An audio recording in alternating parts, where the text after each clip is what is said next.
Mari kita berdoa.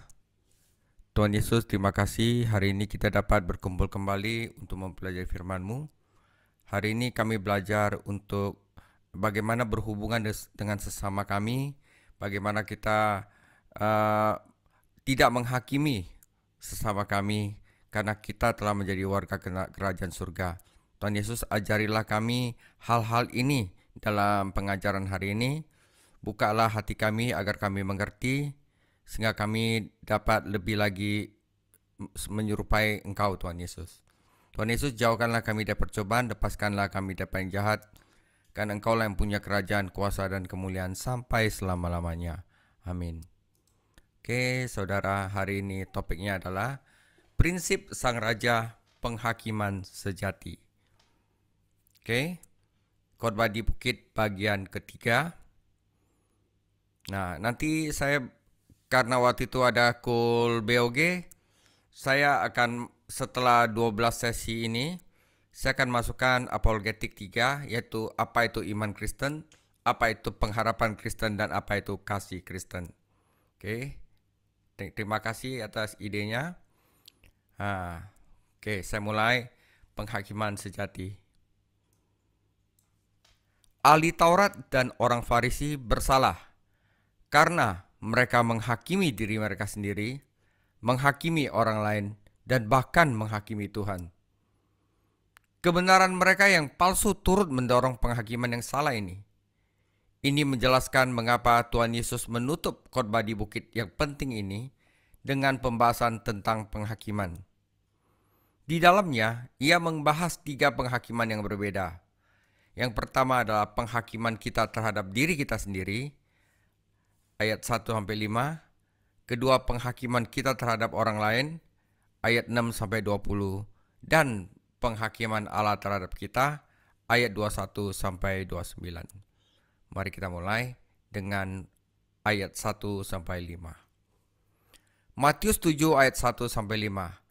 Jangan kamu menghakimi supaya kamu tidak dihakimi. Karena dengan penghakiman yang kamu pakai untuk menghakimi, kamu akan dihakimi, dan ukuran yang kamu pakai untuk mengukur akan diukurkan kepadamu.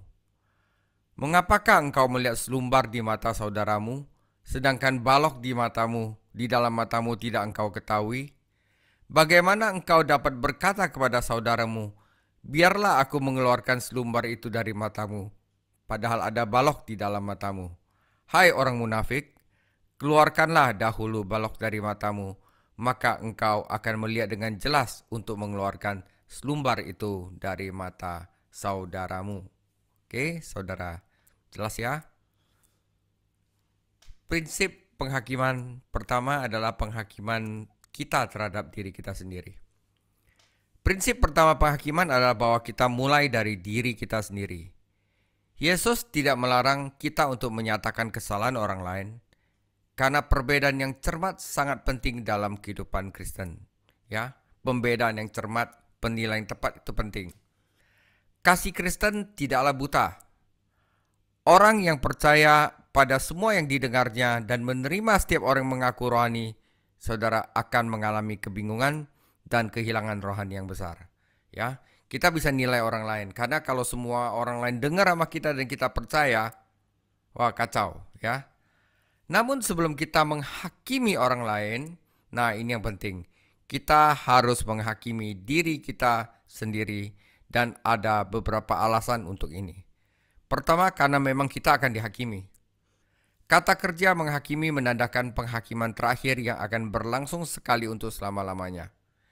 Jika kita terlebih dahulu menghakimi diri kita sendiri, maka sebenarnya kita sedang mempersiapkan diri kita untuk penghakiman terakhir. Kita sedang mempersiapkan diri kita untuk kematian ketika kita menghadap Tuhan. Orang Farisi itu bukan bersiap untuk berjumpa dengan Tuhan, tetapi orang Farisi itu berperan sebagai Tuhan ketika mereka mengutuk orang lain, tetapi mereka tidak pernah mempertimbangkan bahwa suatu hari Tuhan akan menghakimi mereka.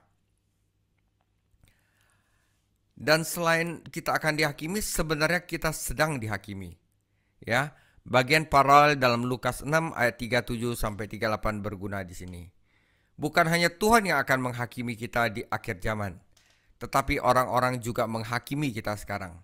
Dan kita menerima dari orang-orang apa yang kita berikan. Jenis penghakiman dan ukuran penghakiman kembali kepada kita. Kita menuai apa yang kita tabur. Ya. Yang ketiga, kita harus melihat dengan jelas untuk membantu orang lain. Tujuan menghakimi diri sendiri adalah untuk mempersiapkan kita untuk melayani orang lain. Ya saudara, kalau kita jujur dengan diri sendiri kita dulu, kita bisa mempersiapkan kita untuk melayani orang lain. Kalau kita sendiri tidak jujur, kita lemahnya apa, malu untuk mengatakan, gengsi untuk mengatakan gitu ya, ya kita nggak bisa melayani orang lain ya. Orang Kristen berkewajiban untuk saling membantu bertumbuh dalam kasih karunia ketika kita tidak pernah introspeksi diri sendiri, ketika kita tidak pernah menghakimi diri sendiri.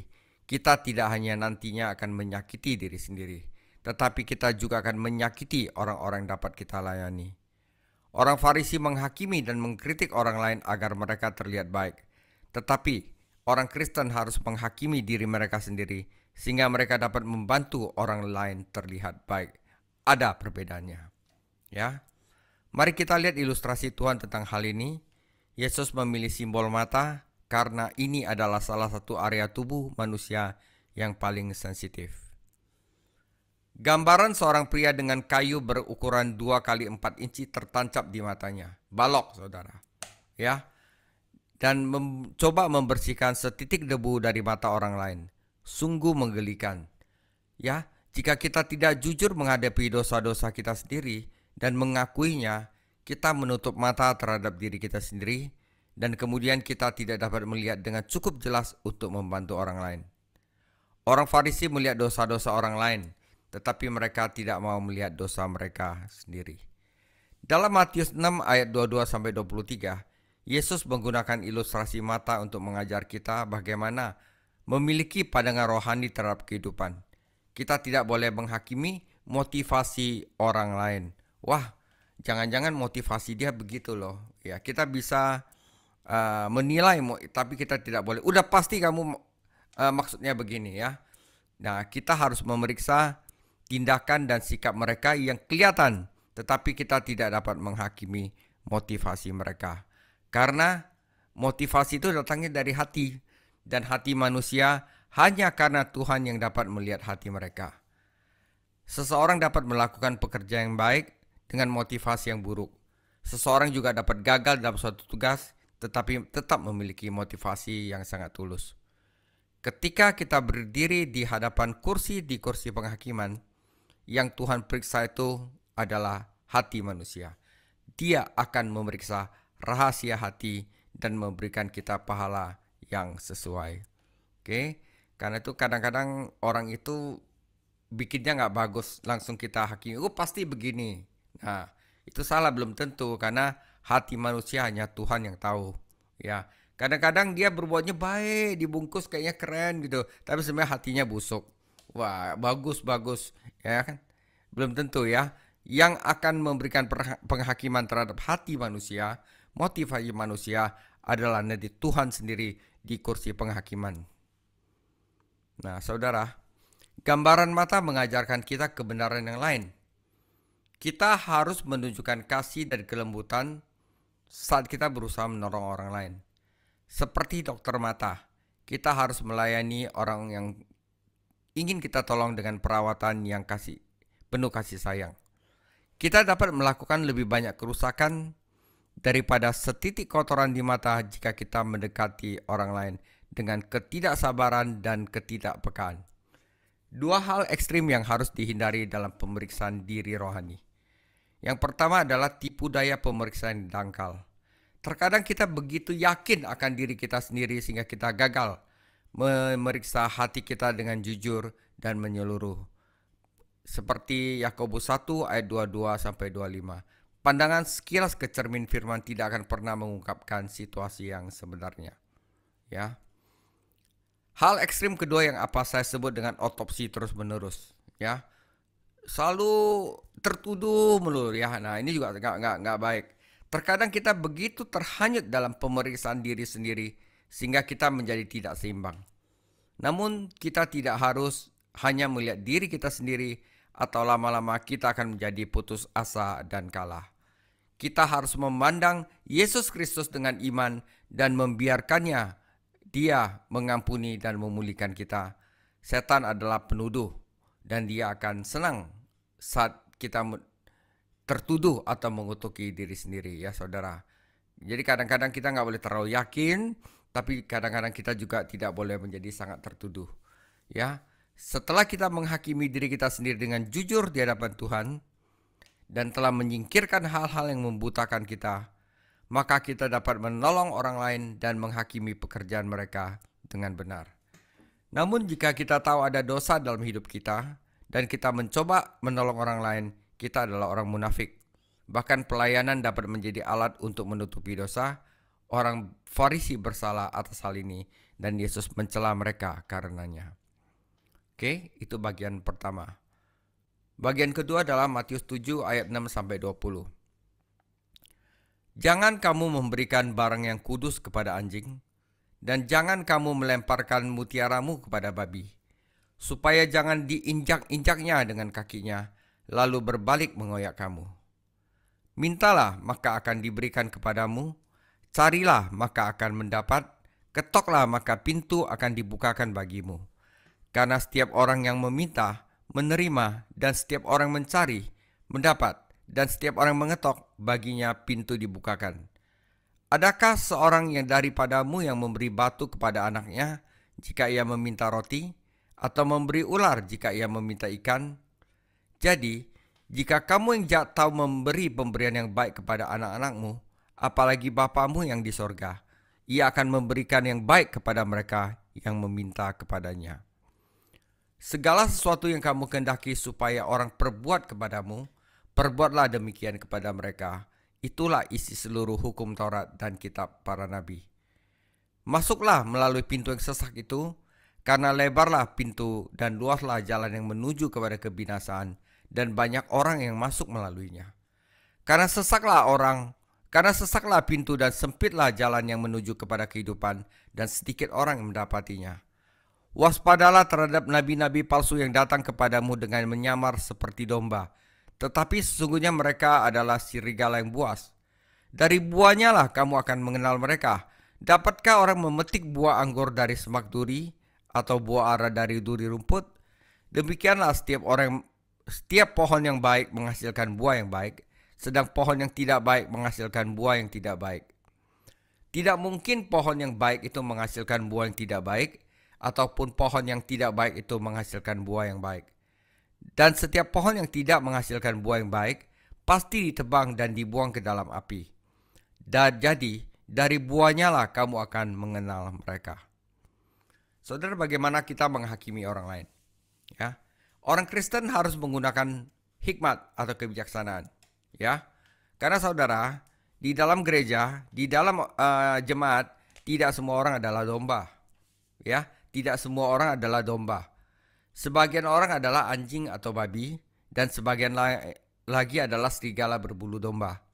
Nah, kita adalah domba Tuhan, tetapi ini tidak berarti bahwa kita harus membiarkan orang lain menipu kita. Saudara, di dalam suatu jemaat ada anjing, ada babi, ada serigala berbulu domba, dan ada domba. Ya, alasan kita harus menghakimi. Ya, sebagai umat Tuhan, kita diberi hak istimewa untuk menangani hal-hal kudus milik Tuhan. Ia telah mempercayakan kepada kita kebenaran-kebenaran berharga dari firman Allah, dan kita harus memperhatikannya dengan seksama. Tidak ada iman yang berdedikasi yang akan melemparkan daging dari altar kepada anjing yang kotor, dan hanya orang bodoh yang akan memberikan mutiara kepada babi. Meskipun benar bahwa kita harus membawa Injil kepada segala makhluk, ya, bawa kebenaran firman Tuhan, ya, juga benar bahwa kita tidak boleh merendahkan Injil dengan pelayanan yang tidak memiliki kebijaksanaan. Ya, kita harus memberitakan Injil dengan murni. Jangan gara-gara jemaatnya itu babi semua kita kasih makanan babi.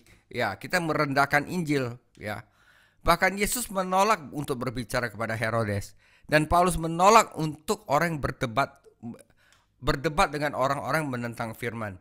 Ya sudahlah kalau dia ngomong gitu, dia urusan dia gitu loh ya. Seperti macam itu saudara. Ya kita tidak mau merendahkan Injil setara dengan makanan babi. Ya.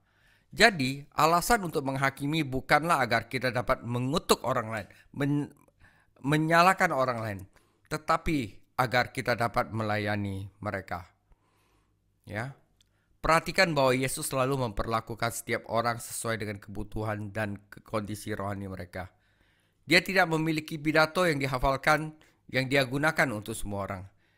Dia membahas kelahiran baru dengan Nikodemus, tetapi dia berbicara tentang air hidup kepada wanita Samaria. Ketika para pemimpin agama mencoba menjebaknya, ya lebih bagus dia menolak untuk menjawab pertanyaan mereka. Ya, orang Kristen yang bijaksana adalah pertama-tama melihat kondisi lawan bicaranya, kondisi hati seseorang sebelum membagikan mutiara yang berharga. Kalau pada dasarnya orang itu pada dasarnya nggak mau bertobat, nggak mau untuk belajar firman, ngapain kasih firman, ya? Dan berdebat dengan dia, akhirnya menimbulkan perpecahan-perpecahan yang tidak berarti. Ya, kalau lihat orang itu memang tidak mau dengar firman, ya udah diem aja, ngomong aja yang omong kosong sama dia, ya. Sumber daya yang diberikan Allah kepada kita. Mengapa Tuhan kita membahas doa pada titik dalam ini pada pesannya? Ayat-ayat ini tampaknya merupakan interupsi, tetapi sebenarnya tidak. Anda dan saya adalah manusia dan dapat berbuat salah. Kita membuat kesalahan. Hanya Tuhan yang dapat menghakimi dengan sempurna. Oleh karena itu, ya, carilah maka kamu akan menemukannya. Ketoklah maka kamu akan dibuka. Mintalah maka akan diberikan. Itu berbicara bukan tentang roti, saudara, ya. Oleh karena itu kita harus berdoa dan mencari hikmat dan bimbingannya. Lebih ke hikmat dan bimbingannya, ya. Raja Salomo yang masih muda tahu ia tidak memiliki hikmat yang dibutuhkan untuk menghakimi Israel. Jadi ia berdoa kepada Tuhan dan Tuhan dengan murah hati menjawab. Jika kita ingin memiliki kebijaksanaan rohani, kita harus minta terus sama Tuhan. Terus menerus. Jadi kata carilah, mintalah, ketoklah itu adalah present participle. Artinya mintalah terus menerus, ya. Terus mencari kehendaknya, terus mengetuk pintu untuk menuntun kepada pelayanan yang lebih besar. Tuhan memenuhi kebutuhan anak-anaknya. Prinsip penuntun. Ini yang disebut aturan emas atau golden law, ya. Salah satu pernyataan yang paling disalahpahami dalam Alkitab. Pernyataan ini bukanlah jumlah total kebenaran Kristen, juga bukan rencana penebusan Tuhan. Kita tidak seharusnya membangun teologi kita di atas aturan emas, seperti halnya kita tidak membangun astronomi kita di atas bintang kecil yang berkelap-kelip. Kebenaran agung ini adalah prinsip yang seharusnya mengatur sikap kita terhadap orang lain. Prinsip ini hanya berlaku bagi orang percaya dan harus dipraktekkan dalam setiap bidang kehidupan. Jadi, lakukanlah apa yang kamu ingin orang lain lakukan terhadap kamu, itu aturan emas, ya. Orang yang mempraktikkan aturan emas menolak untuk mengatakan atau melakukan apa yang akan merugikan dirinya sendiri atau orang lain. Jadi kalau misalnya kita mempraktikkan aturan emas, kalau kita rasa apa yang kita lakukan merugikan orang lain, kita akan mundur, saudara. Karena kita tidak ingin orang lain juga memperlakukan itu terhadap kita. Jika penilaian kita terhadap orang lain tidak diatur oleh prinsip ini, kita akan menjadi sombong dan kritis dan karakter rohani kita akan merosot. Mempraktekkan aturan emas melepaskan kasih Tuhan dalam hidup kita dan memungkinkan kita untuk membantu orang lain, bahkan mereka yang ingin menyakiti kita. Ya. Namun ingatlah, mempraktekkan aturan emas berarti membayar harga. Jika kita menginginkan yang terbaik dari Tuhan untuk diri kita sendiri dan orang lain, tetapi orang lain menolak kehendak Tuhan, maka merekalah yang menentang kita. Kita adalah garam, garam menyengat luka yang terbuka. Kita adalah terang dan terang menyingkapkan kotoran. Saudara mungkin nggak tahu aturan emas itu apa. Ini ada di sini, saya lupa ya. Aturan emas itu ada di Matius 7 ayat 12. Ini adalah aturan emas. Segala sesuatu yang kamu kehendaki supaya orang perbuat kepadamu, perbuatlah demikian juga kepada mereka. Itulah isi seluruh hukum Taurat dan kitab para nabi. Ya, saudara. Dasar untuk menghakimi. Karena ada nabi-nabi palsu di dunia, kita harus berhati-hati terhadap tipu daya. Namun bahaya terbesar adalah menipu diri sendiri. Ahli-ahli Taurat dan orang-orang Farisi telah menipu diri mereka sendiri dengan percaya bahwa mereka orang benar dan orang lain berdosa. Adalah mungkin bagi orang-orang untuk mengetahui bahasa yang benar, secara intelektual mempercayai doktrin-doktrin yang benar, menaati peraturan-peraturan yang benar, dan tetap tidak diselamatkan.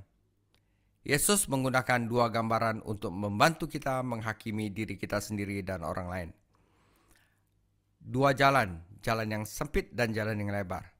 Tentu saja ini adalah jalan menuju surga dan jalan menuju neraka. Jalan yang lebar adalah jalan yang mudah. Itu adalah jalan yang populer. Ya, pengikutnya banyak banget. Namun kita tidak boleh menilai pengakuan rohani berdasarkan statistik. Mayoritas selalu tidak selalu benar, saudara ya. Banyaknya jemaat tidak selalu benar.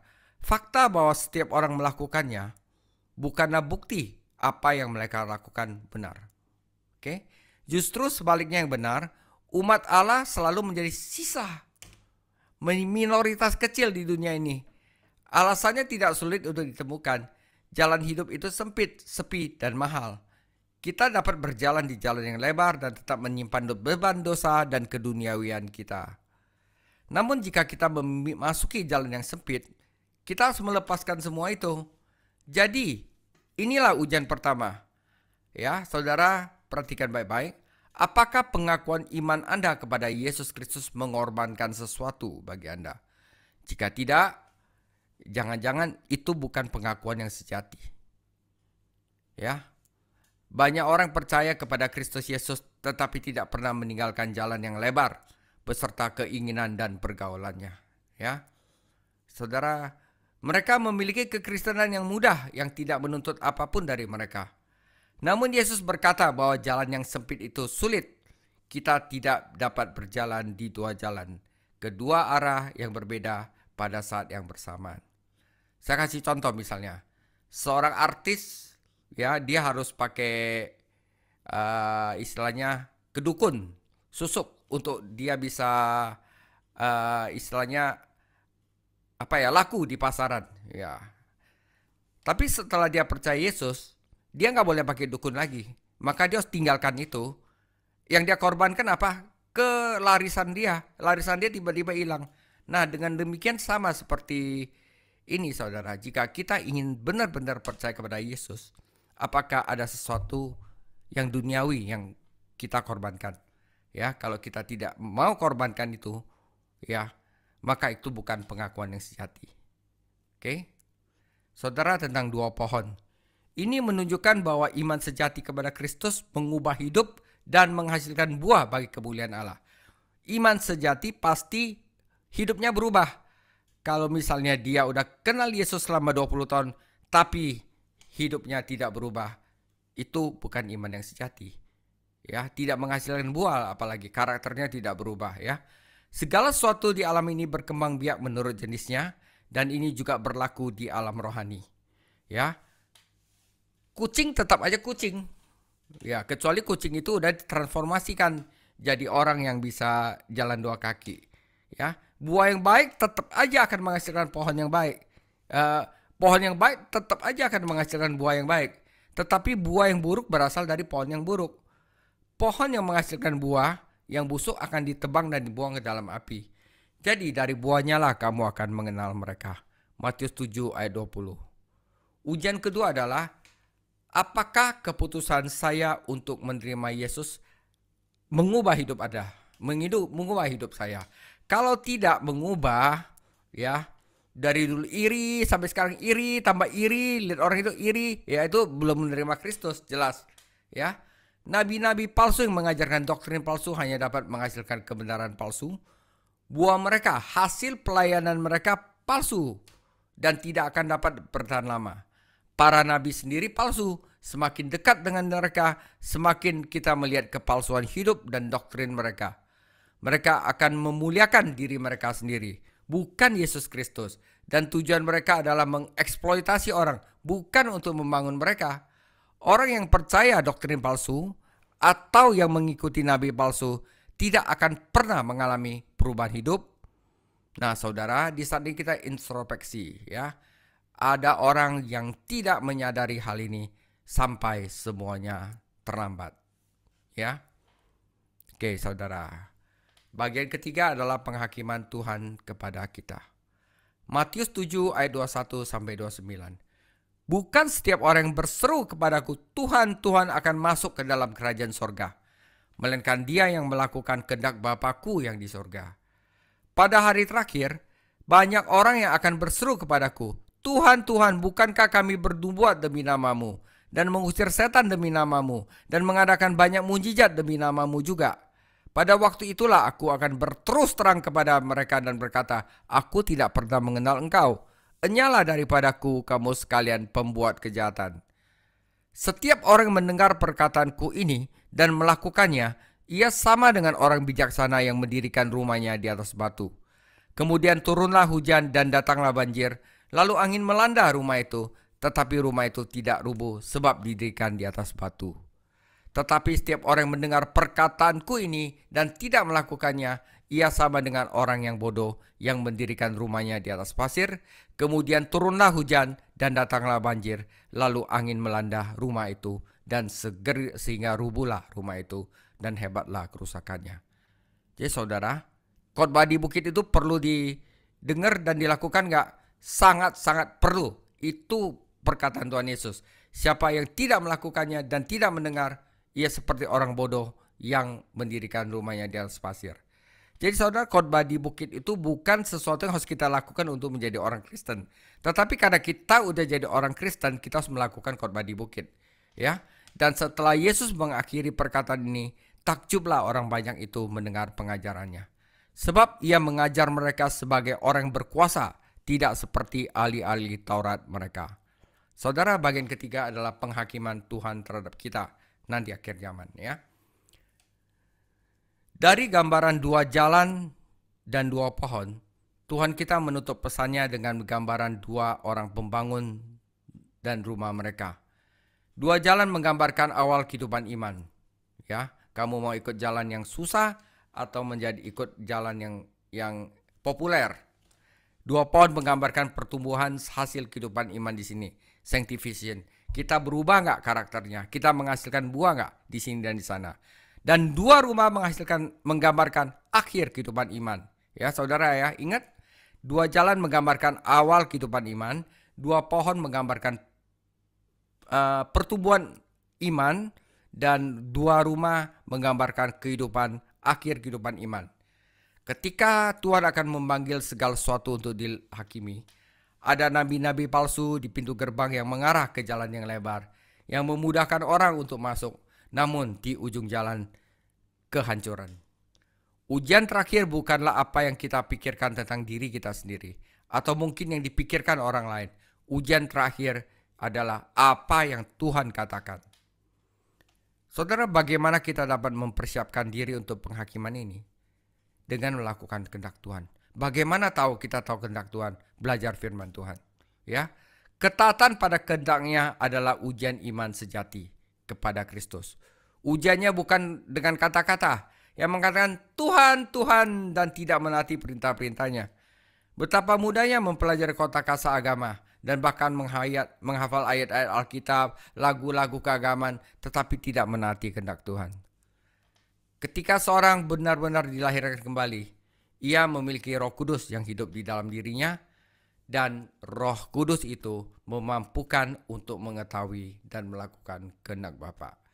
Kasih Allah ada di dalam hatinya, maka dia pasti akan mengasihi sesama, memotivasi untuk menaati Allah dan melayani sesama.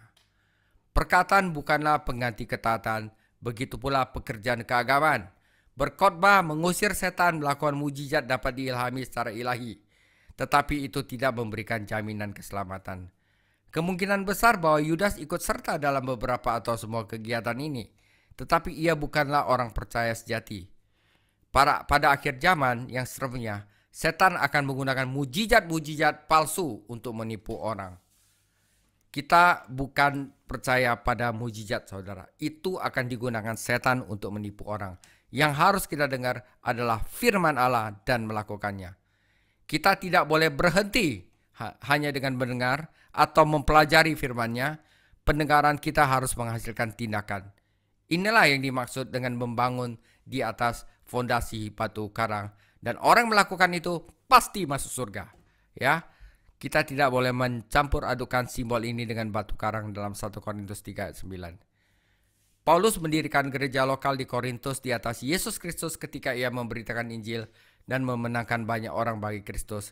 Inilah satu-satunya fondasi bagi gereja lokal. Fondasi dalam perumpamaan ini adalah ketaatan pada firman Tuhan, ketaatan yang merupakan bukti bahwa dia iman kepada Yesus.